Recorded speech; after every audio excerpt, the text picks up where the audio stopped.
Welcome to the Return to Her podcast. I'm your host, Cassie Dalton, experienced yoga teacher, energy worker, and wellness coach who is passionate about helping women reconnect with their true selves and thrive in all areas of life. Even though I'm still doing the work on my own wellness and spiritual path, my mission now is to guide you in reigniting your inner spark and living in alignment with the unique calling of your soul by honoring your whole being. Together, let's create a pathway to empowerment, balance, and authentic living. Your journey starts here, and I am so excited to walk beside you. Just a quick reminder, this, like every episode, is for informational and educational purposes only. It is never intended as a substitute for professional advice, diagnosis, or treatment. If you are experiencing physical or mental health challenges, please reach out to a licensed professional for support. Hey, everybody, welcome back in. I just wanted to take a moment to say thank you.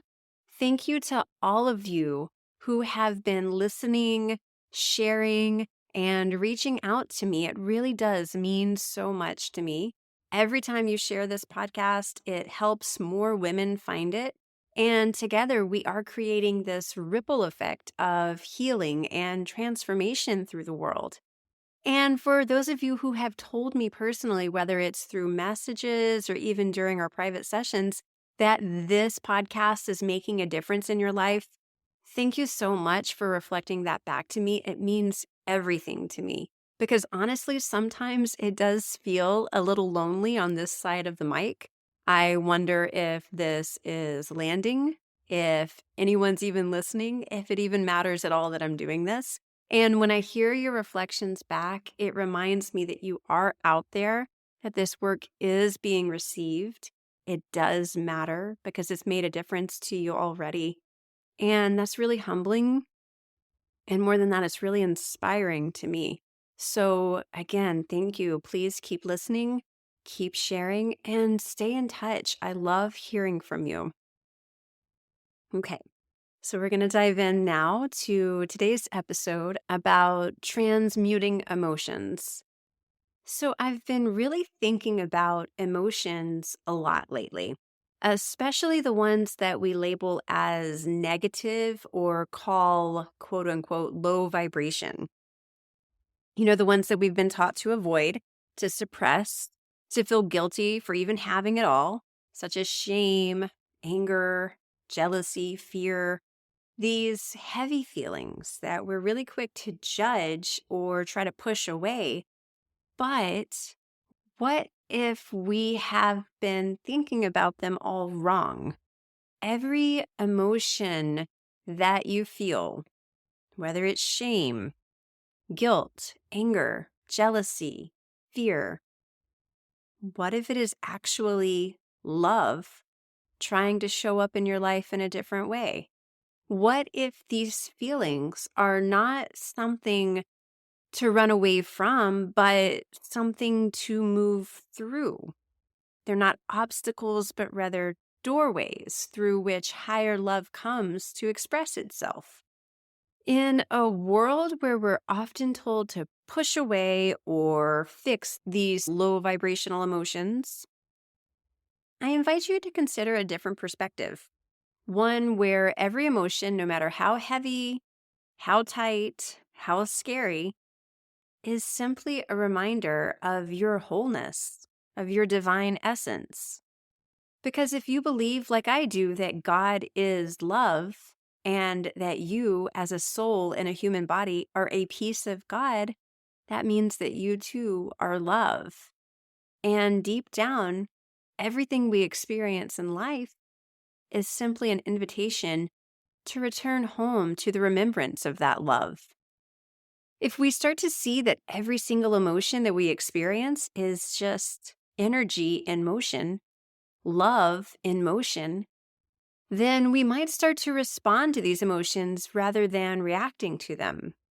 We might start to shift our relationship with them, realizing that even the ones that feel really uncomfortable, the ones that we want to resist, the ones we wish we could just get rid of and stop ever feeling, they're actually love trying to express itself, trying to guide us back home. So instead of running from them, what if we met them with presence, with curiosity? What if we stopped labeling them as bad and instead saw them for what they really are?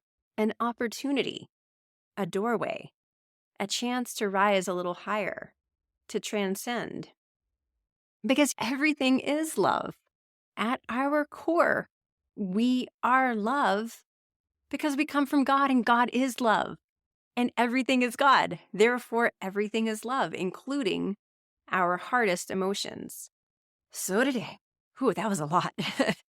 That might just be the end of the podcast right there. But no, I did want to go a little further. I want to unpack this. So today we're going to talk about what emotions really are, how they move, and why the only way to truly shift them is by being present with them.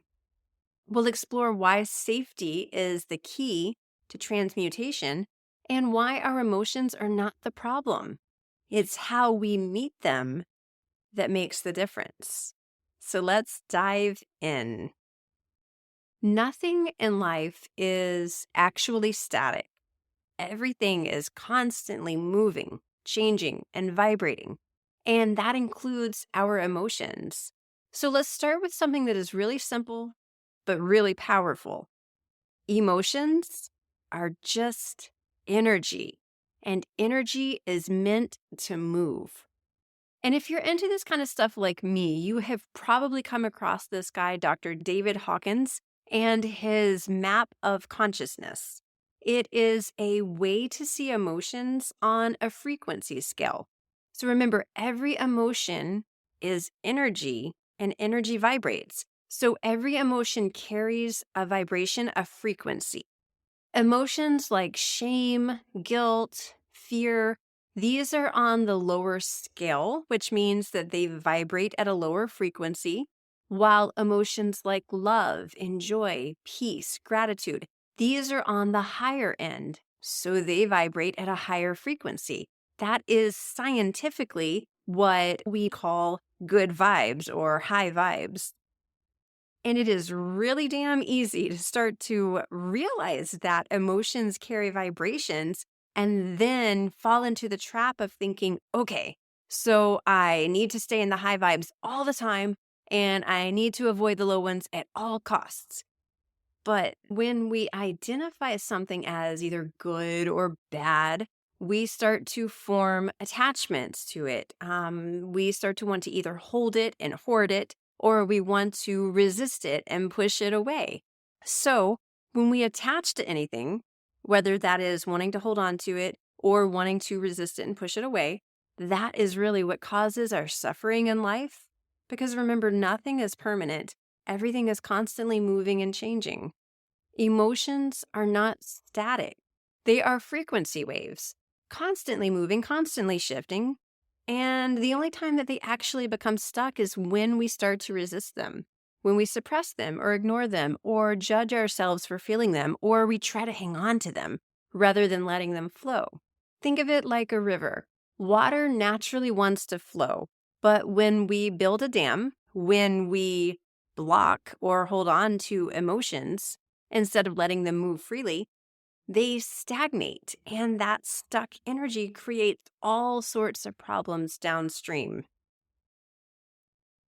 But when we stop resisting, when we let the emotions move the way that they need to, they will naturally begin to return to their original state. Our original state is love because we came from love. We are love. Everything is love because everything is God and God is love. Then these emotions will naturally start to shift back into love. Fear starts to shift into trust. Anger can transform into passionate action, into clarity, into direction and focus. Shame might start to soften into self-acceptance. and it's all just energy, just moving through and returning back to where it started if we allow it to. So instead of thinking that lower frequency emotions are automatically bad or something to avoid, I'm starting to see them as really these important parts of our personal songs, if you will. So, like the low notes, the low frequencies, and the high notes or the high frequencies, they all work together in this song to create a complete experience that we call living as a human being in this world. Without those high notes, those higher frequencies playing, the low notes would be really overwhelming, very dense, very deafening. But without those low notes playing, the high notes would be pretty meaningless. We have to learn how to experience both without holding on, without resisting. We're supposed to let them flow, to let the song play without attaching. Remembering that even those so-called low emotions, they're not permanent states, they are simply invitations to help you return back to love. So remember, as some of you may have read in my blog post recently, if you're on my mailing list, emotions only last about 90 seconds. That's all it takes for them to move through you when you allow them to be seen and felt without holding on, without pushing away. And when you allow this to happen and you don't create stories around it, you don't block the energy of it, the emotion will naturally start to rise and return back to the state from which it came, the state that all of us came from, the state of love. And that process happens when you notice and honor what's going on rather than when you fight it. You might be asking, like I've asked myself, if everything is love, why then do we experience these feelings like fear and shame, anger and jealousy? Well, maybe it's because love isn't just a one note song. It is a dynamic, evolving, constantly moving symphony. Love, i.e., God, shows up in all of its forms, even those that feel challenging. Because love is not just this warm and fuzzy feeling. Sometimes it's this very intense, expansive energy that can purify and transform you. Sometimes love has to show up in ways that challenge us, that stretch us, that call us to grow. And I'm starting to see quote unquote negativity. It isn't actually something that's separate from love or separate from God. It's just love that hasn't yet been recognized, that hasn't yet been illuminated. So think about it. Anger might just be love trying to protect something we care about, whether it's ourselves or someone else. Fear might just be love looking for safety so that it can grow and expand. Shame might just be love trying to guide us back to a sense of self. So maybe these emotions aren't really working against us after all. Maybe they are guiding us toward deeper healing, toward deeper truth.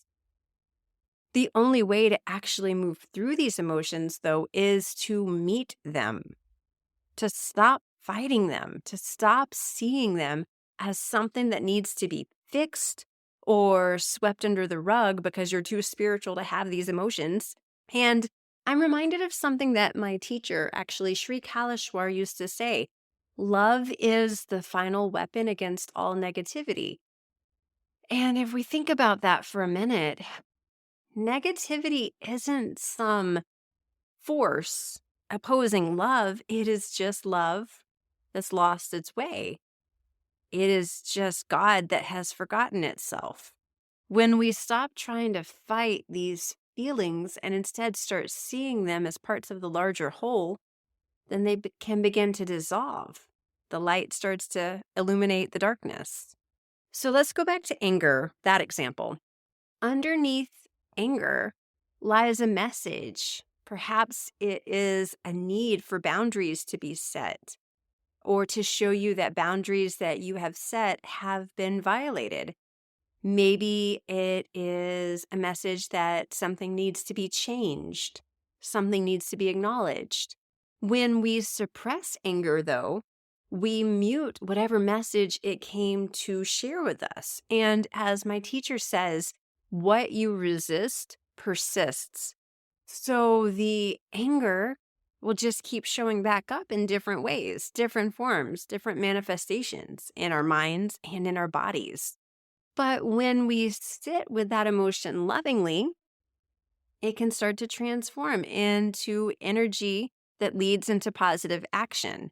The same thing goes for fear, which is often love's way of just asking for safety. And like I said before, shame, which is love, perhaps trying to remind us of our worth because we've forgotten. Every emotion, no matter how heavy or scary it feels, is really just love whispering to us to come back home. Now, let's get practical for a moment. We can't transform our emotions unless we feel safe enough to truly experience them. Have you ever noticed that when you're feeling overwhelmed, your body tenses up, your breath gets shallow, it's hard to think?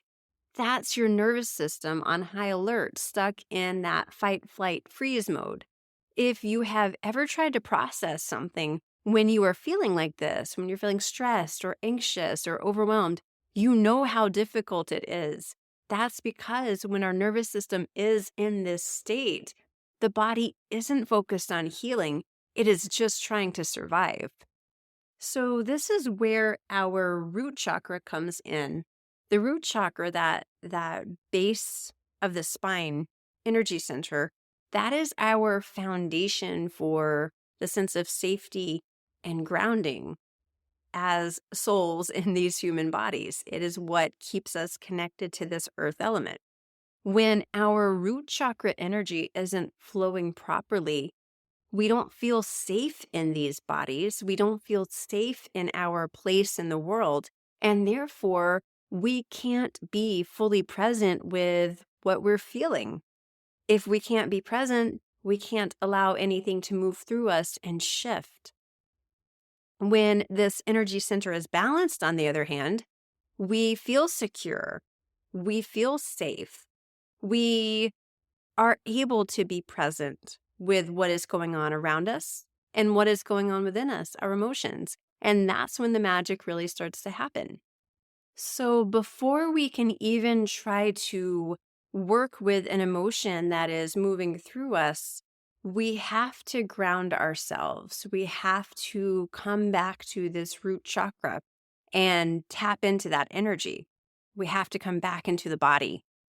There are a lot of different ways that you can do that, but here's something that might be practical for you right now to try. Take a deep breath. I feel like this keeps coming back up in every single episode that I've done up to this point. The importance of breathing. So just take a deep breath right now. Just inhale and exhale. Do that again.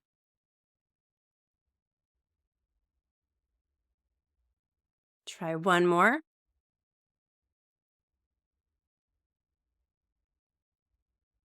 Now start to feel the ground beneath your feet, almost like the ground is rising up to hold your feet.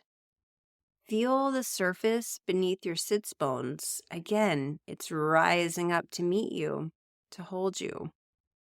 Notice the way that your body is being held here without your effort, and allow yourself to release into that support.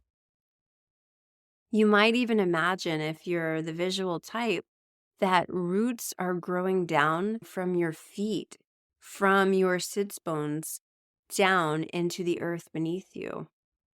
Feel yourself get a little heavier when you're imagining this, when you're feeling yourself being held. Notice how much more solid you feel, how much more connected. Place one hand on your heart and one hand on your lower belly. Let the weight of the hands rest there for a moment. And then remind yourself, you can say this out loud or to yourself, I am safe. I am held. I am present. And once you have entered into this safe, secure feeling in your own body, now the emotions that you're having can naturally move. They can transform. They can reveal their messages, their gifts. So, how do we actually allow this to happen? Here is a simple but a powerful practice. Again, I think every episode up to this point has had some combination of these things in it because they work. So, the first thing we do, acknowledge or name the emotion without judging it as good or bad. Instead of saying, I am angry, try saying, anger is present right now. Anger is wanting to move through me. This small linguistic shift can help you observe the emotion rather than attach to it or resist it or identify as it. So again, don't say, I am angry, I am anxious, I am whatever. Instead, name it without attaching to it. This emotion is present right now, and it is wanting to move through me. The next thing after you have acknowledged or named it is to breathe into it. Emotions need space. So hold that space for yourself with intentional, soft belly breathing. With every inhale, feel the breath coming down to your belly as your abdomen softly expands, and invite a calm acceptance in. With every exhale, release the breath and allow the tension to leave the body. And notice how the energy in your body shifts. The third thing is to ask what the emotion needs. Let it speak. So instead of pushing it away, ask it, what are you here to show me? What do you need me to know? Sometimes the emotion itself carries a message or a lesson that's just waiting to be uncovered. And once you ask it that question, it can reveal and release. The fourth thing is to move. Emotions are energy in motion. So let the emotion move through your body by moving your body, whether it's through dancing or stretching or simply moving your arms up and down slowly with the breath. Any gentle, intentional movement can help that energy flow and then transform. The final thing here is to keep anchoring back into love. Remind yourself everything is love and everything is God, even this. This affirmation can remind you, it can ground you in the truth that every experience is valid and it's part of the journey home to yourself. So let's bring it all home here. At the end of the day, we have two choices. We can either see the world as full of negativity and things that we need to run from, hide from, repress, resist, or we can see it as full of love, just waiting to express itself. So the way that I choose to see it is every emotion, really every challenge, every experience is either love or an invitation to return to love. The next time you feel a low vibration in the form of your emotions is not a bad thing. We don't have to run away from it. Don't judge it. Instead, just ask, what if this is just love in disguise? Because when we meet everything with love from a place of love, everything changes. I know my teacher, Sri Kalishwar, used to say, be in the positive, live in the positive, die in the positive. And for a long time, actually, I thought that meant that I was never supposed to experience these negative emotions, that I wasn't allowed to. So I would repress or suppress or reframe or white knuckle through with some sense of false or toxic positivity that really wasn't helpful for me or anyone else. And I understand now that that is never what he meant for us with that expression. We are humans and we are divine. We have to accept our humanity if we're ever going to embrace and fully embody our divinity. And that means that we have to allow ourselves to feel what it feels like to be human so that we can understand what it means to be divine. Acknowledging our emotions without any attachment, without any resistance, without creating stories around them and therefore getting stuck in them. This is what allows us to understand ourselves and others, to have compassion, to choose kindness, to be grateful, to embody unconditional love, regardless of what is showing up in our life. And I think that's where I'm going to leave it today. So I hope that this message today was something that helped you maybe recalibrate or understand in a different way what these emotions might be showing you in your life. Until next time, be so gentle with yourself. Stay present with your emotions. No more resisting, no more reacting. Let's see if we can soften, surrender, respond from our higher love, and flow in collaboration with the divine as it unfolds through our lives. And remember, you are already whole. You don't need to be fixed because you were never broken. You just need to keep returning home to the truth, returning home to love. And I will see you next week when we return to her. Thanks so much for listening. If you enjoyed this episode, please follow, leave a review, share with a friend or a loved one who might need to hear this today. You never know, so give them the opportunity to take it or leave it, but they won't know it's there if you don't share. Like always, feel free to reach out, send me a message through the link in the show notes, or join my mailing list, find me on social platforms. I'm here to walk beside you in this journey. We are not alone on this path. And I will see you all next week. Namaste.